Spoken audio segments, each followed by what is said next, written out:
सहनाववतु सहनौ भुनक्तु सह वीर्यं करवावहै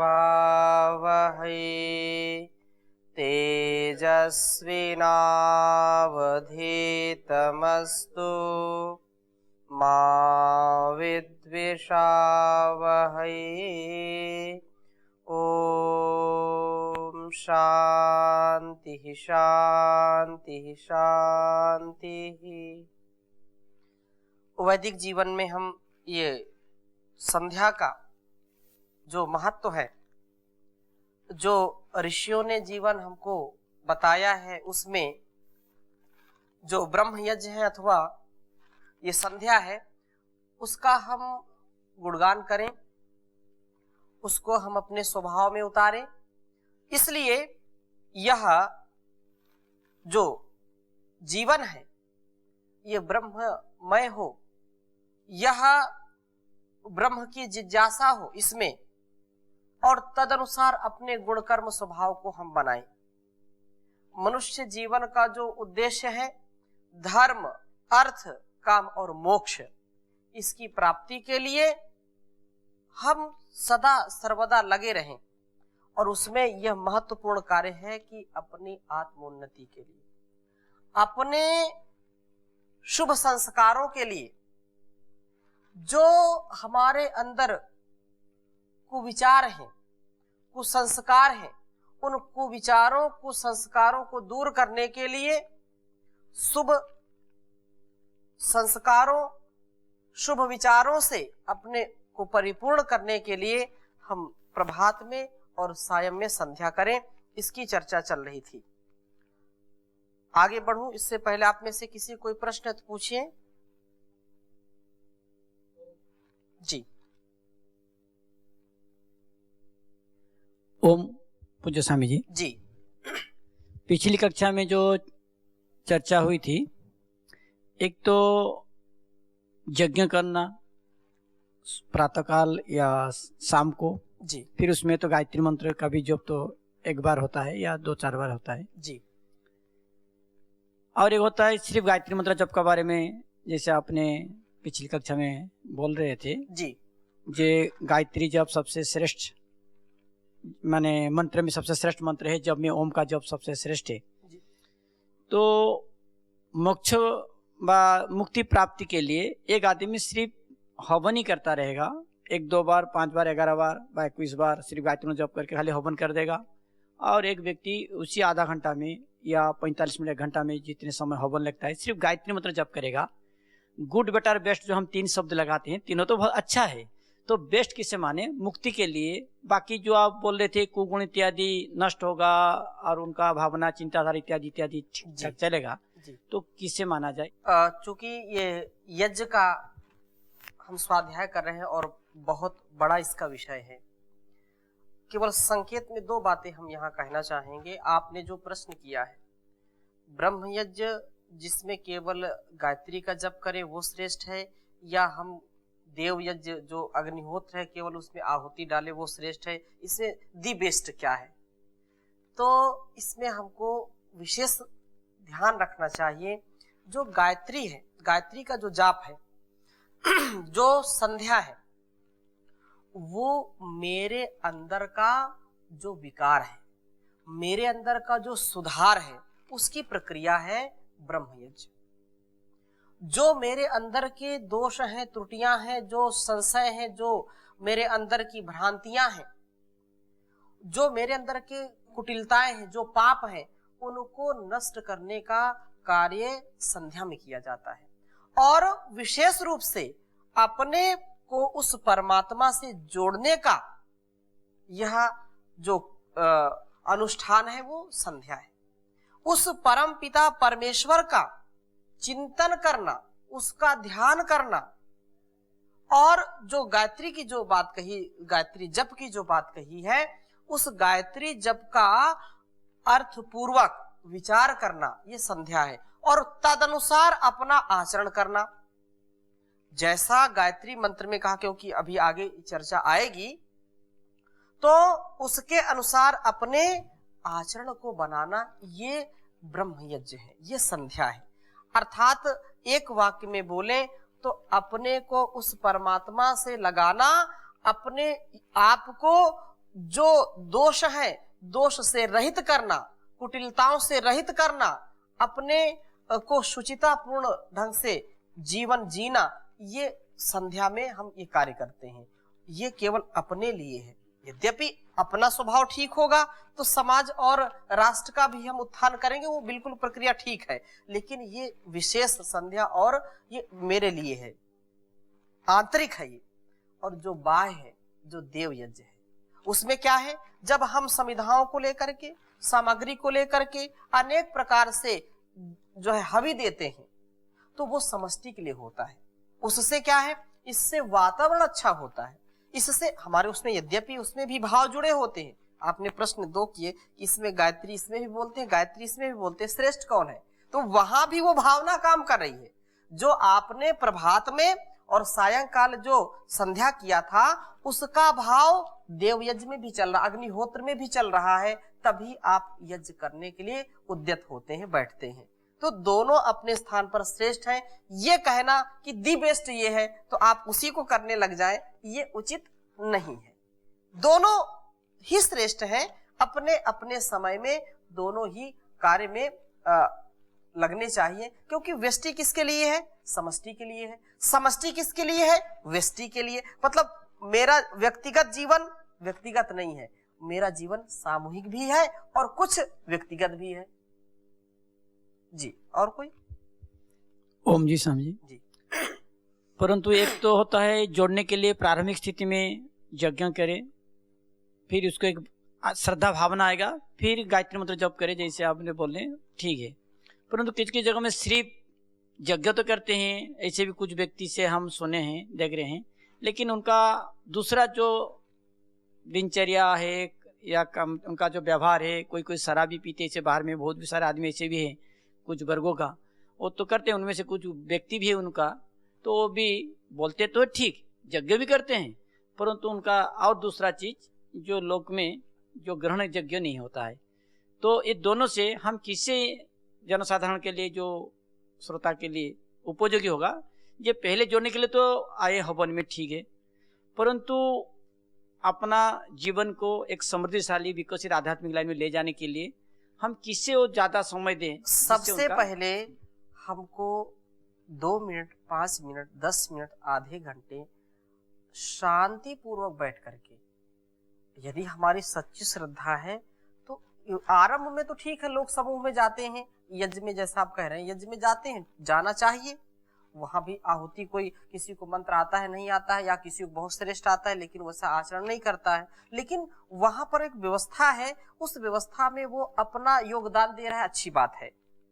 परंतु यदि आत्मिक उन्नति के लिए और सच्चे भाव से हम जुड़ना चाहते हैं, यज्ञ करना चाहते हैं, तो एकाग्रता परम आवश्यक है। एकाग्रता कहाँ से आएगी? वो संध्या से आएगी। आप 5 मिनट चाहे बैठें, चाहे 5 घंटे बैठें, वो धीरे धीरे ही कार्य जब आरंभ होगा श्रद्धा के साथ, तो धीरे धीरे दोनों चीजें ठीक हो जाएंगी, कोई उसमें कठिनाई नहीं होगी। ठीक है, आगे चलते हैं। तीसरा चीज था जो जंगल और पानी बारे में आप पिछली कक्षा में बोल रहे थे, एक तो जलाशय का, अभी तो मकान फकान बन गया, जलाशय तो मिलता नहीं है, उसमें एकांत स्थान होना चाहिए। अब आप संध्या के लिए किसी मार्केट में बैठ जाएं तो संध्या नहीं कर सकते ना, या बच्चे जहाँ खेल रहे हैं आप वहां बैठ जाइए तो क्या संध्या होगी? नहीं होगी। क्यों? मन नहीं लगेगा। जो जलाशय, जो जल है, जल का जो गुण है वो शीतलता है, आपा शीतलत्वम, उसके पास समीप उसके बैठने का विशेष महत्व है। या कोई जलाशय हो या कोई नदी हो, कलकल करती हुई नदी हो, तो उससे क्या है, हमारा ध्यान अन्य विषयों में न लग करके केवल उस परमात्मा में लगता है। और ये जल का एक वैज्ञानिक कारण है, उसका फिर आगे प्रसंग में हम चर्चा करेंगे। तो जो एकांत स्थान है, यदि उपलब्धता है तो उसको जंगल में जाकर के संध्या करे। वो अगर उपलब्धता नहीं है, और ये सत्य है कि दिल्ली में रहने वाला व्यक्ति या मुंबई में रहने वाला व्यक्ति चाहे कि मैं संध्या करूं तो उसको जंगल जाना पड़ेगा, ऐसा नहीं है। एकांत में, जहां भी घर के कोने में एकांत हो, शांत हो वहां पर उसको संध्या करनी चाहिए। आगे कहा क्योंकि ये प्राचीन परंपरा है, प्राचीन काल से ही यह हमारे ऋषियों ने इसको समझा जाना और हमारे लिए उसका उपदेश किया है। जो है संध्या के विषय में बात आती है कि पुरुषोत्तम श्री रामचंद्र जी हो या योगेश्वर श्री कृष्णचंद्र जी हो, उनके जीवन में भी संध्या का विशेष आधान था। वो भी जो है संध्या के लिए बैठते थे, यज्ञ के लिए बैठते थे। पांचों महायज्ञों का अनुष्ठान प्राचीन काल से ही चला आ रहा है।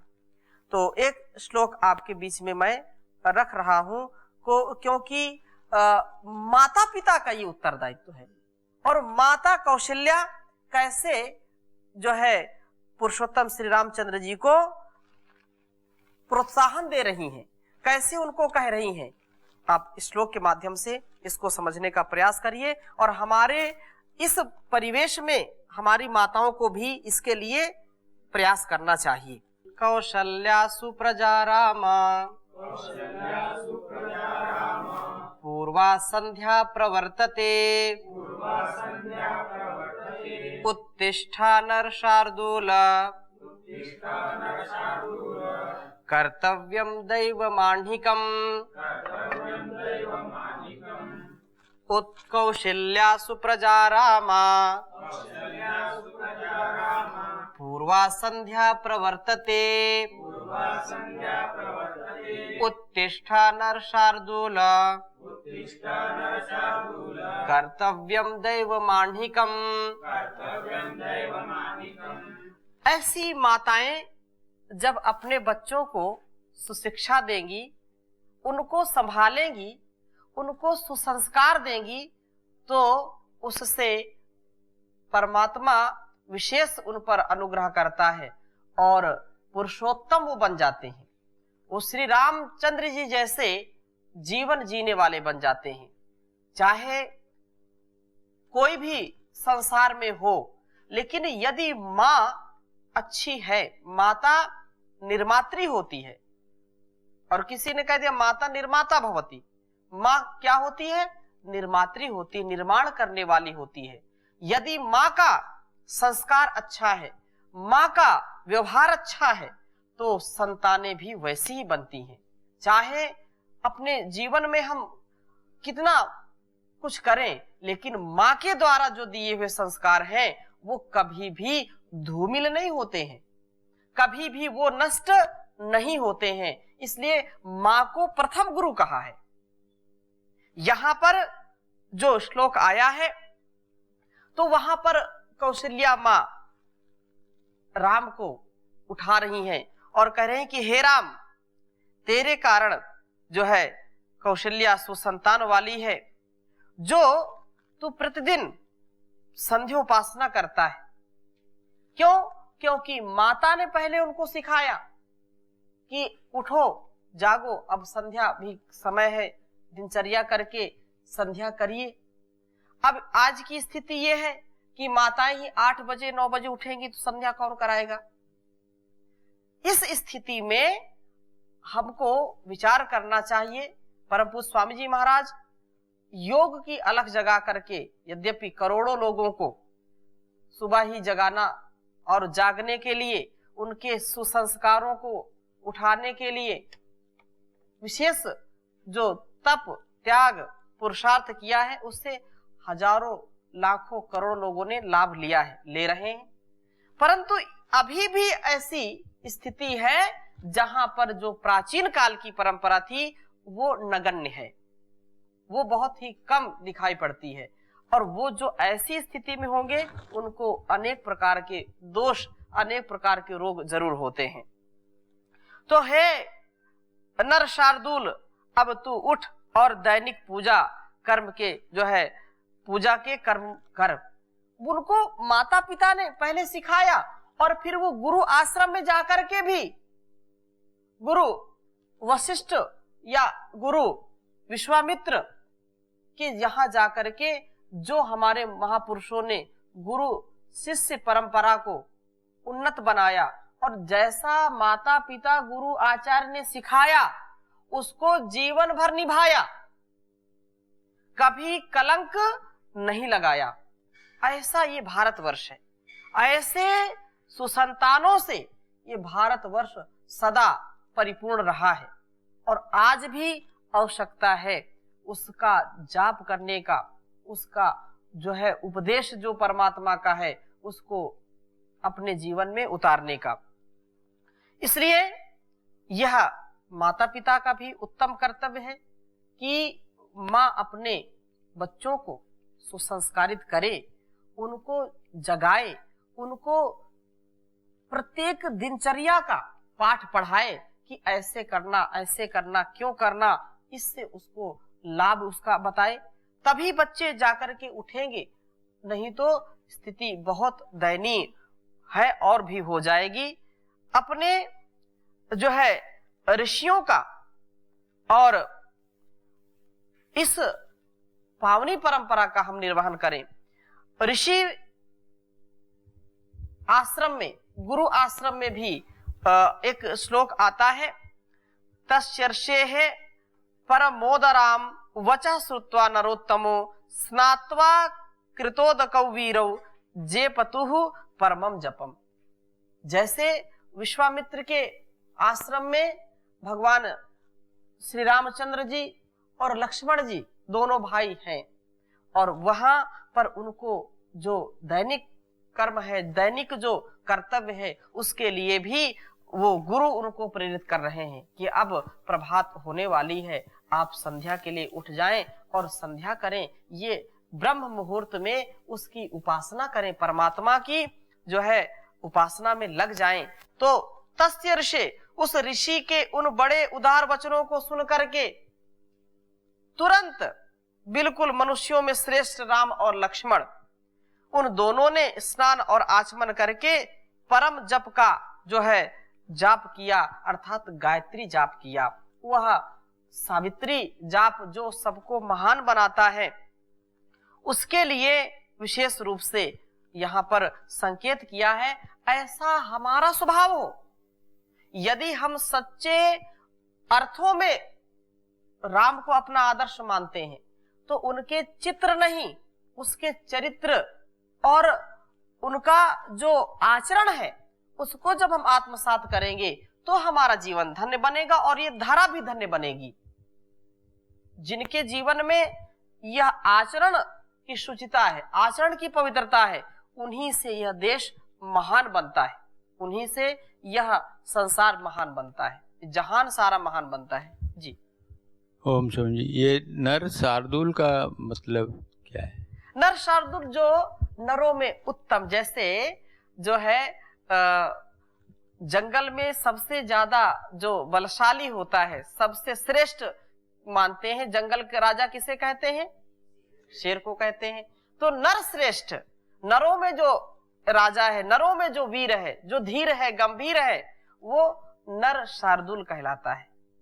नरों में जो सबसे उत्तम है, पुरुषोत्तम, पुरुषाणाम उत्तमः, पुरुषोत्तमा, जो पुरुषों में उत्तम है वो कौन है? श्री रामचंद्र जी हैं।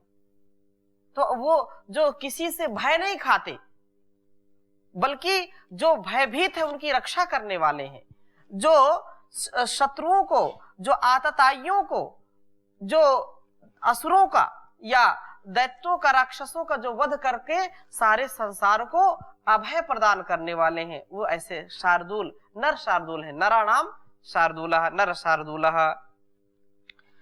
उभे संधे शयानस्य यत् पापम परिकल्प्यते तच्च पापम भवेत् तस्य यस्यार्यो नुमते गतः।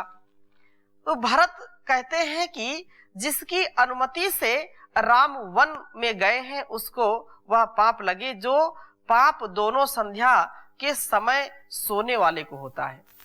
जब रामचंद्र जी, लक्ष्मण जी और सीता जी वन चले गए, भरत जी ननिहाल में थे। जब ननिहाल से आए तो बड़ा उनको खेद हुआ, क्योंकि पिताजी का भी देहांत हो गया, शरीर पूरा हो गया।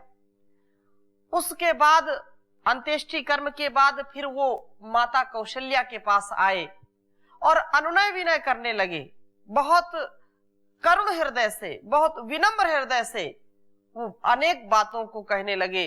और वो बात एक जो संध्या का संदर्भ चल रहा है, संध्या का कितना महत्व है, संध्या न करने वाले व्यक्ति को कितना पाप लगता है, उसके संदर्भ में यह श्लोक है कि उभे संध्या शयानस्य, संध्या के समय जो शयन करते हैं, संध्या के समय जो सोते हैं। इसलिए आज भी यदि कोई छोटे बच्चे यदि या बड़े कोई भी संध्या के समय, सूर्यास्त के समय अथवा सूर्योदय के समय यदि कोई सोता है तो माता कहती बेटा सुबह और शाम को नहीं सोते। मेरी माँ भी कई बार ऐसा अवसर आया नहीं, फिर भी कई बार ऐसा होता था कि नहीं, शाम को सूर्यास्त के समय और सूर्योदय के समय सोना नहीं चाहिए। क्यों नहीं सोना चाहिए, ये अगर पूछे तो बात क्या तात्पर्य ये नहीं समझते थे, लेकिन संध्या के समय सोना अब सगुन मानते हैं। संध्या के समय सूर्य उदय और सूर्यास्त के समय सोने का तात्पर्य ये है कि उस समय संध्या का समय होता है, उस समय ईश्वर के उपासना का समय होता है, और उस समय जो सोता है अपने भाग्य को खोता है। इसलिए यहां कहा उभे संध्या शयानस्ते यत पापम परिकल्पते। हे माता कौशल्या, जो प्रभात में सूर्योदय के समय सोता है और सायंकाल जब जो है सूर्य अस्त होता उस समय सोता है, ऐसे व्यक्ति को जो पाप लगता है वो पाप मुझको लग जाए। यदि मैंने राम बड़े भैया को वन में भेजने की जरा सी भी मैंने जो है कोई कोशिश की हो या मेरा इसमें मत हो, अर्थात इसमें कोई मेरा मत नहीं है। और दूसरी बात कही कि उसको वो जो व्यक्ति सुबह और शाम, प्रभात की संध्या और शाम की संध्या नहीं करता है, उसको जो पाप लगता है वो पाप मुझको लगे। अर्थात संध्या परम आवश्यक है। कार्य तो अमर है, कार्य क्या है, अमर है। वो लोग बोलते हैं बहुत काम है, बहुत काम है, क्या करें, समय नहीं मिलता। काम तो जीवन भर रहेगा, काम कभी भी समाप्त नहीं हो सकता है। काम अमर है, ये मरने वाला नहीं है, कभी समाप्त होने वाला नहीं है। परंतु ईश्वर की भक्ति के साथ, इसकी संध्या उपासना के साथ यदि हम जीवन को जिएंगे तो उत्तम होगा। लोक के लिए भी, लोगों के लिए भी, मेरे लिए भी, इस सारे संसार के लिए अति उत्तम यह कर्म है संध्या का। इसलिए संध्या का आधान हमारे परिवार में हो, हमारे संतानों में हो, तब जाकर के जीवन उन्नत बनेगा, सफल बनेगा, कभी भी निष्फल नहीं होगा और धर्म अर्थ काम मोक्ष की प्राप्ति होगी। ऋषेर वचनम आज्याय रामा संध्याम उपासितम अपाक्रमत सरह पुण्यम अप्सरो गण सेवितम। क्योंकि यह जो है रामायण की बातें यहाँ पर हैं और यह उदाहरण मैं आपके समक्ष प्रस्तुत कर रहा हूं कि जिनको हम अपना आदर्श मानते हैं, जिनको हम अपना भगवान समझते हैं, जिनको अपना सब कुछ समझते हैं, मर्यादा जिनको समझते हैं, गौरव जिनको समझते हैं, उनके जीवन में भी संध्या का कितना महत्व था। तो हमारे जीवन में संध्या का महत्व क्यों ना हो, हमारे संतानों के जीवन में संध्या का महत्व क्यों ना हो, संध्या क्यों ना करें, इसके लिए हमको पुरुषार्थ करना चाहिए। कहा कि उस ऋषि के वचन को जान करके, जैसा गुरु ने आदेश किया, जैसा उपदेश दिया कि हे पुरुषोत्तम श्री राम, शार्दूल, नर शार्दूल उठो और संध्या का समय संध्या करो, तो उस ऋषि के वचन को जान करके और सुन करके रामचंद्र जी संध्या उपासना करने के लिए जो है उस समय सेवित पुण्य तालाब पर गए और तालाब के समीप संध्या करने लगे। जहां पर तड़ाग है, जल है, तो अपाम समीपे, महर्षि मनु ने भी जो लिखा है, अपाम समीपे, जल के समीप जाकर के संध्या करना अति उत्तम माना गया है। इसलिए वह प्रभु रामचंद्र जी भी जाकर के संध्या के लिए उद्यत हुए और उस जगदीश्वर के ध्यान में लीन हो गए तो हमारा जीवन भी उस ईश्वर में कम से कम 24 घंटे में कुछ समय उस निकालने, उस प्रभु के लिए, उस परमात्मा के लिए जिसने इस आत्मा को इस संसार में अनेक प्रकार से जो है बनाया है, रचाया है, बसाया है, उसका हम ध्यान करें, गुणगान करें, जीवन में महानता को प्राप्त करें। तो इन्हीं शुभ संकल्पों के साथ आज की कक्षा को यहीं पर विराम देते हैं। शेष चर्चा अगली कक्षा में करेंगे। ओम शांति शांति शांति।